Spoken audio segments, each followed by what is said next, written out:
Terima kasih, moderator. Yang saya hormati Prof. Ali Gufron, Deputi Ristek BRIN. Yang saya hormati Prof. Didi Ahyari, para rektor, para pimpinan perguruan tinggi, rekan-rekan sivitas akademika, Pak Hargo, Prof. Kuat, dan rekan-rekan sekalian yang berbahagia. Assalamualaikum warahmatullahi wabarakatuh. Semangat pagi, salam sehat selalu. Salam sejahtera, Om Swastiastu, Namo Buddhaya, salam kebajikan. Mohon maaf saya baru bisa bergabung, tadi ada pelantikan Rektor UNY. Baik, pertama saya ingin menyampaikan apresiasi dan selamat pada teman-teman dari Universitas Gadjah Mada yang telah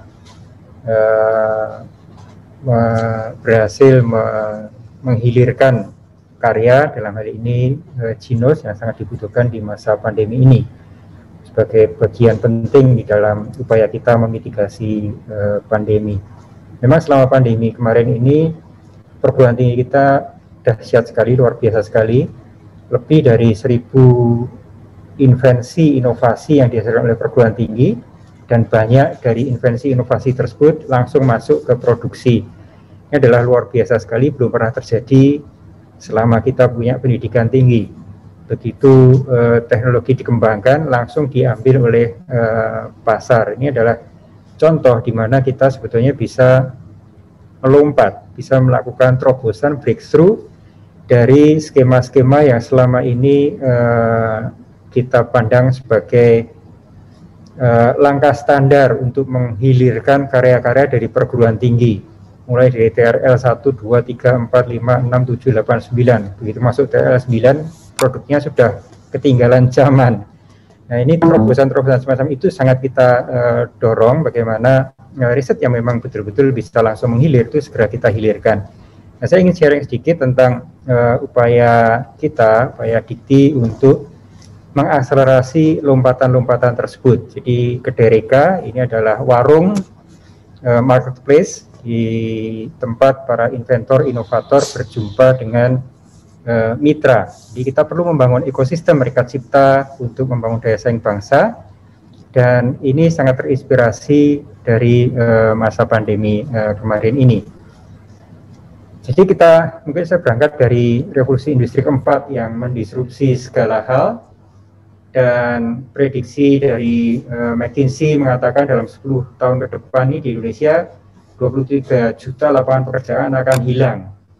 Lantas akan pada kemana lulusan-lulusan perguruan tinggi, para profesional kalau lapangan pekerjaannya hilang? Tapi opportunity yang lahir dari revolusi industri keempat ini jauh lebih banyak dibandingkan dengan pekerjaan yang hilang. Tapi ini sifatnya adalah potensi lahirnya 27 sampai 26 juta lapangan pekerjaan baru, yang bahkan 10 juta diantaranya itu saat ini pun belum ada. Nah, ini tentu mengharuskan perguruan tinggi untuk melakukan tinjau ulang cara kita menyiapkan kompetensi mahasiswa dan menyiapkan lulusan-lulusan kita agar ketika lulus itu tidak lepas dari atau tidak terpisah dari kebutuhan perkembangan kemajuan teknologi, ilmu pengetahuan, dan ekonomi. Dan dampak dari ini transformasi, terutama transformasi digital, ini luar biasa sekali karena setiap individu itu terberdayakan, terempower oleh teknologi. Seperti Jinos ini kan basisnya juga artificial intelligence. Nah, kalau kita melihat ini optimismenya ya, 5 dari 10 unicorn dan dekakorn di Asia Tenggara itu lahir dari Indonesia. Gojek nilainya sudah lebih dari, nilai valuasinya sudah lebih dari 10 miliar dolar. Tokopedia sudah lebih dari 7 juta dolar. 7 miliar dolar, maaf, bukan juta ya, miliar dolar. OVO itu dalam waktu singkat sudah di atas 2 miliar dolar. Jadi sangat luar biasa sekali. Bukalapak, Traveloka, dan banyak sekali yang siap-siap menjadi unicorn dan dekakorn dibandingkan dengan negara-negara lain di Asia Tenggara. Dalam hal ini kita sangat unggul. Nah, inilah yang harus kita maintain ya, bagaimana kita mendorong lahirnya inovasi-inovasi dari perguruan tinggi yang bisa melahirkan startup, melahirkan karya-karya yang langsung bisa mengungkit perekonomian dan mengungkit kemajuan bangsa. kita juga masih selalu berhadapan tadi karena dunia kerja itu berubah dengan sangat cepat. Kalau perguruan tinggi business as usual, jalan dengan patron-patron lama, ya kapan kita akan bisa menghasilkan terobosan-terobosan dan tidak lagi selalu tertinggal dari dunia kerja, dari dunia industri, tidak selalu tertinggal dari negara-negara lain. Nah, untuk memastikan itu ya kita harus gandengan tangan antara perguruan tinggi dengan dunia industri, dengan dunia kerja. Bayangkan kalau inovasi Jinos nih misalnya, itu terjadi ketika UGM sudah punya kemitraan yang sangat erat dengan industri alat-alat kesehatan misalnya. Tentu akan sangat-sangat terakselerasi penghilirannya. Jaringan pasarnya sudah siap, jaringan produksinya sudah siap, after sales service-nya seluruh Indonesia sudah siap. Itu akan terjadi kalau kita sejak awal tuh mata rantainya sudah tersambung. Nah, inilah yang harus kita pikirkan ke depan, harus kita lakukan, tidak hanya kita pikirkan tapi kita lakukan. Antara perguruan tinggi dan dunia industri harus bergandengan tangan. Tentu kita mengapresiasi banyak perguruan tinggi yang kemudian punya spin-off. Tapi bisnis perguruan tinggi itu asesnya adalah tiga hal, tridharma.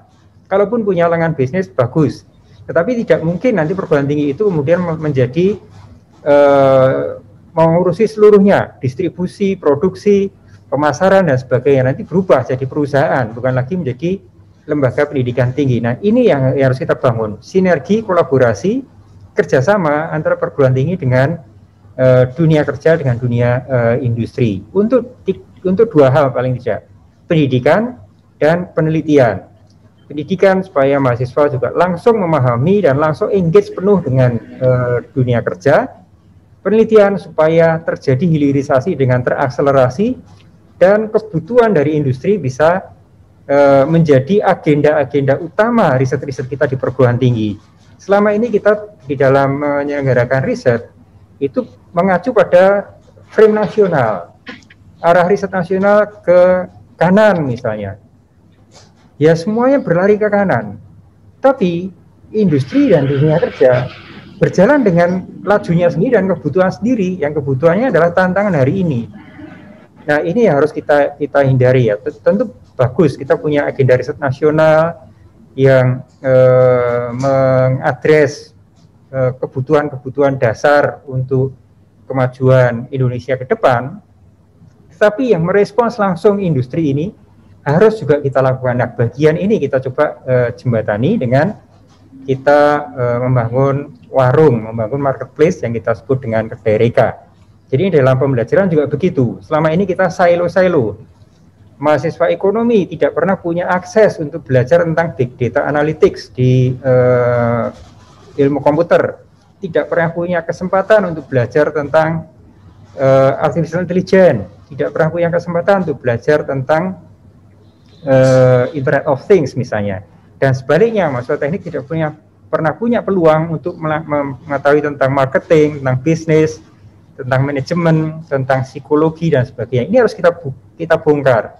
Tembok-tembok yang terlalu tinggi antar fakultas, antar program studi ini harus kita hilangkan, sehingga mahasiswa yang punya berbagai macam potensi, punya berbagai macam aspirasi, itu bisa punya kesempatan untuk mengembangkan potensi dan aspirasinya tadi secara maksimal, secara optimal, baik melalui pengambilan mata kuliah lintas program studi maupun juga pengalaman di dunia nyata dengan 8 macam program kampus merdeka yang bisa diikuti oleh mahasiswa dari mulai pertukaran mahasiswa sampai membangun desa.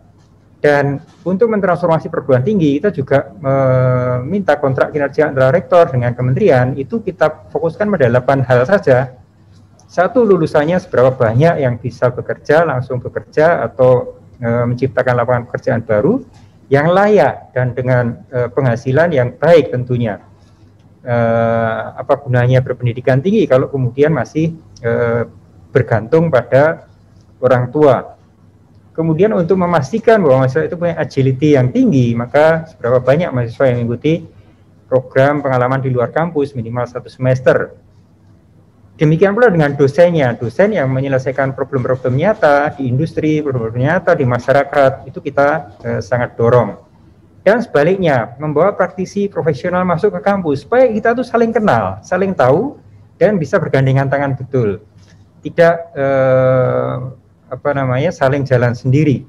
Dan yang kelima, ini hasil dari perguruan tinggi, itu tidak hanya dalam bentuk paper, itu sangat bagus karena kita dalam waktu 5 tahun kemarin ya, Prof. Gufron, kita sudah berhasil Indonesia ini naik peringkat dari peringkat 54 publikasi internasional kita, sekarang sudah peringkat 21, lompatan yang dahsyat sekali, luar biasa sekali, dan harus kita akselerasi terus. Tetapi juga karya-karya yang menghilir, membangun kedaulatan kita dalam teknologi, dalam industri, dalam pangan, dalam pertanian, dalam kelautan, itu yang harus juga kita dorong betul.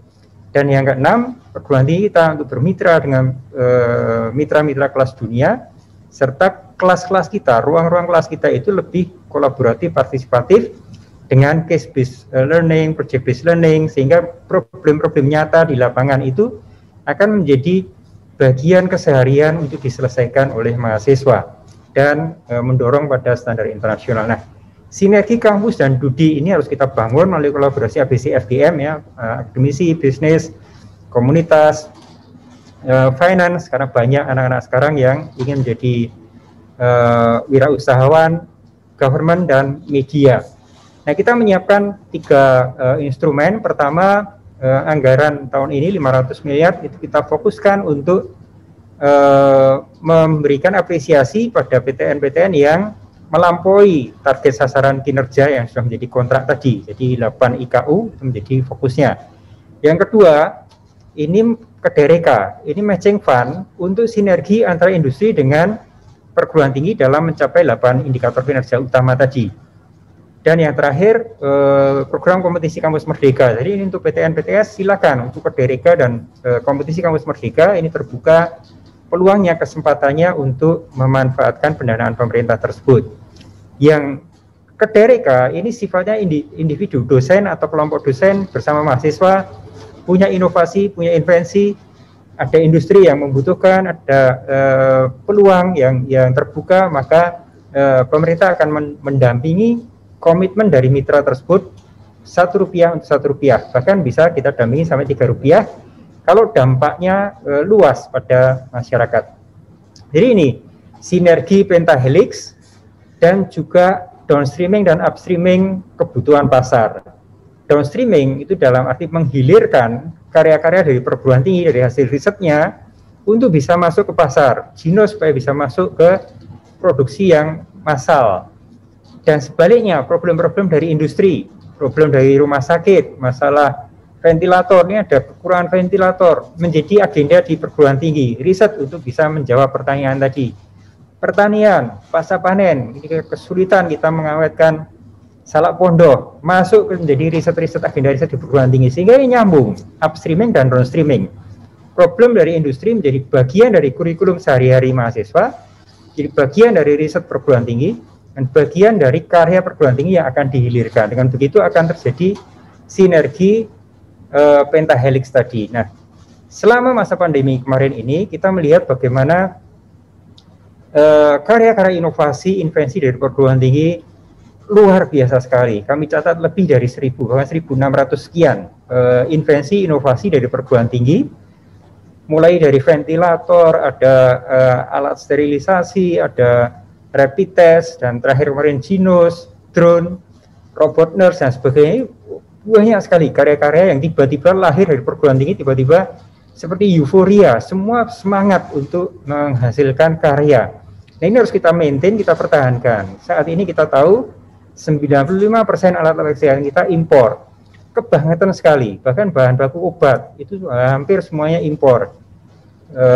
Mohon dikoreksi Prof. Gufron ya. Jadi kita masih sangat tidak berdaulat kalau kita tidak membangun industri, dan basis untuk pembangunan industri adalah riset, dan riset itu pabrik terbesarnya ya perguruan tinggi. Lembaga riset kita itu terbatas jumlahnya, tapi perguruan tinggi itu ada ribuan. Nah, inilah benar kita untuk mewujudkannya. Nah, ini kita menyiapkan KDRK sebagai jembatan, bridge tadi. Jadi Valley of Death itu kita jembatani dengan KDRK ini. Jadi ini adalah jembatan untuk membangun kolaborasi Saat ini kalaupun industri akan melirik dari perguruan tinggi, mereka kesulitan. Ini yang ahli untuk sensor nafas itu di mana ya adanya? Susah, nggak ada aksesnya. Nah, kita buka di sini aksesnya. Ini para inventor, inovator dari perguruan tinggi bisa menawarkan apa yang menjadi kepakaran, apa invensi inovasi yang dihasilkan oleh perguruan tinggi. Dan industri bisa masuk ke sana dengan menawarkan problem yang sedang dihadapi. Dan inilah tujuan dari Kedereka ini, menjadi jembatan, satu hal, mendemokratisasi akses dari perguruan tinggi ke industri, dan akses dari industri ke perguruan tinggi. Besar dan kecil punya akses yang sama, demokratisasi. Dengan begitu, maka industri bisa menawarkan problem-problem bisnis atau peluang-peluang cipta, dan yang penting ada komitmen dari mitra tersebut. Dari perguruan tinggi bisa menawarkan solusi, kreasi, inovasi, invensi, ide, dan komitmen untuk berkolaborasi dengan dunia usaha dan industri. Di sini Kedereka menjadi bridge, menjadi jembatan antar kedua pihak dan jembatan untuk menghindari masuk ke jurang kematian. Sehingga kita memberikan akses yang berkeadilan, akses yang adil, akselerasi untuk inovasi, dan prosesnya kita buat sederhana, tidak perlu ada MOU dulu, administrasi berbeda, tetapi kita ini menjadikan otomasi proses perjodohan ini, matchmaking ini, sehingga akselerasi terjadinya pentahelix tadi. Nah, saya merenung-renungkan dan mengkaji berbagai pustaka. Ini beberapa kunci yang harus kita bangun untuk membangun pentahelix. Saya menyebutnya dengan SWIFT: shared vision, win-win, inisiatif, fast result, dan trust.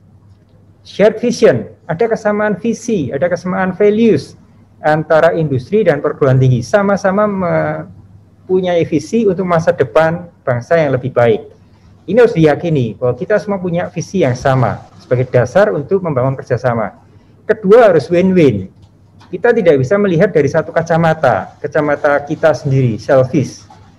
Kacamata dari perguruan tinggi, industri melihat dari kacamata mereka. Kita harus bertukar kacamata, saling melihat dari kacamata sisi yang lain, sehingga kita bisa melihat manfaat dari masing-masing pihak, maka itu akan lestari kolaborasinya.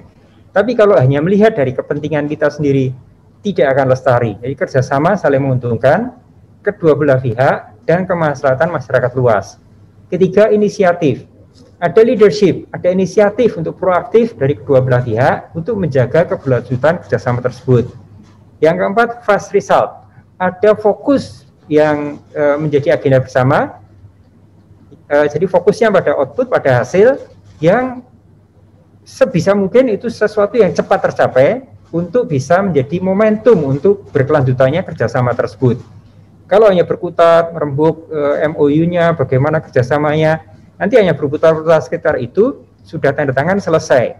Tapi kalau kita pada outputnya, pada results-nya, dan kita mentarget tenggat waktu tertentu, maka ini akan menjadi momentum untuk keberlanjutan kerjasama. Dan terakhir, trust. Tidak ada kerjasama tanpa ada mutual trust, ada saling kepercayaan sebagai fondasi yang harus dibangun di dalam kerjasama tadi. Nah, inilah Kedereka hadir dengan saat ini pendanaan 250 miliar. Saat ini sudah lebih dari 5.000 inventor, inovator di perguruan tinggi yang menawarkan solusinya, dan dari industri sekitar beberapa ratus yang menawarkan permasalahannya dan menawarkan kerjasamanya. Ini mari bersama-sama kita nikmati kopi hangat di Kedereka. Dan pemerintah untuk mengakselerasi itu memberikan katalis dalam bentuk matching fund, dana pendamping. Dari perguruan tinggi bisa menghadirkan dosen, mahasiswa, bisa mendapatkan hibah matching fund dan laboratorium penelitian di perguruan tinggi.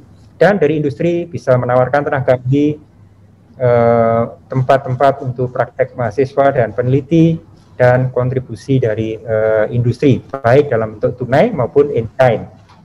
Bentuk dari kerjasama itu bisa melakukan riset bersama untuk mengembangkan produk, bisa juga layanan solusi ke industri, pembentukan startup mahasiswa, pembentukan pusat-pusat riset bersama di perguruan tinggi, dan yang penting adalah mahasiswa dan masyarakat mendapatkan manfaat dari kerjasama tersebut. Ini adalah kata kuncinya. Melalui kerjasama tersebut, naik dari kata tersebut, kita harapkan nanti terjadi sinergi downstreaming, upstreaming dari kebutuhan pasar, dan hasil-hasil dari perguruan tinggi dan problem-problem dari industri bisa terselesaikan. Caranya bagaimana? Langkahnya dari kampus mendaftarkan diri untuk mendapatkan akun di Kedai Reka, di tiket masuk kedai. Nah, nanti di sana bisa menawarkan ide, solusi, invensi, inovasi, cari mitra yang cocok, nanti janjian sama mitra melalui pertemuan virtual maupun fisikal, untuk berjodoh. Kalau ini berjodoh, kemudian nanti bisa menyusun usulan proposal bersama-sama antara kampus dan industri untuk kemudian kita berikan pendanaan bagi yang membutuhkan pendanaan. Demikian, jadi Kedai Reka ini bisa mengadres berbagai macam invensi, inovasi besar dan kecil yang ordernya ratusan juta, sampai sementara ini kita batasi maksimum 5 miliar matching fund-nya. Dengan matching fund kita harapkan akan mengurangi potensi kerugian di tahap R&D, karena R&D tidak selalu sukses, kemudian mengakselerasi ke nilai manfaat dari inovasi dan produk-produk yang kesiapannya akan lebih tinggi untuk diproduksi dan di mass production, dan lebih banyak insan dikti yang akan engage langsung dengan mitra industri dan terjadinya kolaborasi yang erat antara kampus dengan dunia kerja, dunia industri. Terima kasih. Wassalamualaikum warahmatullahi wabarakatuh.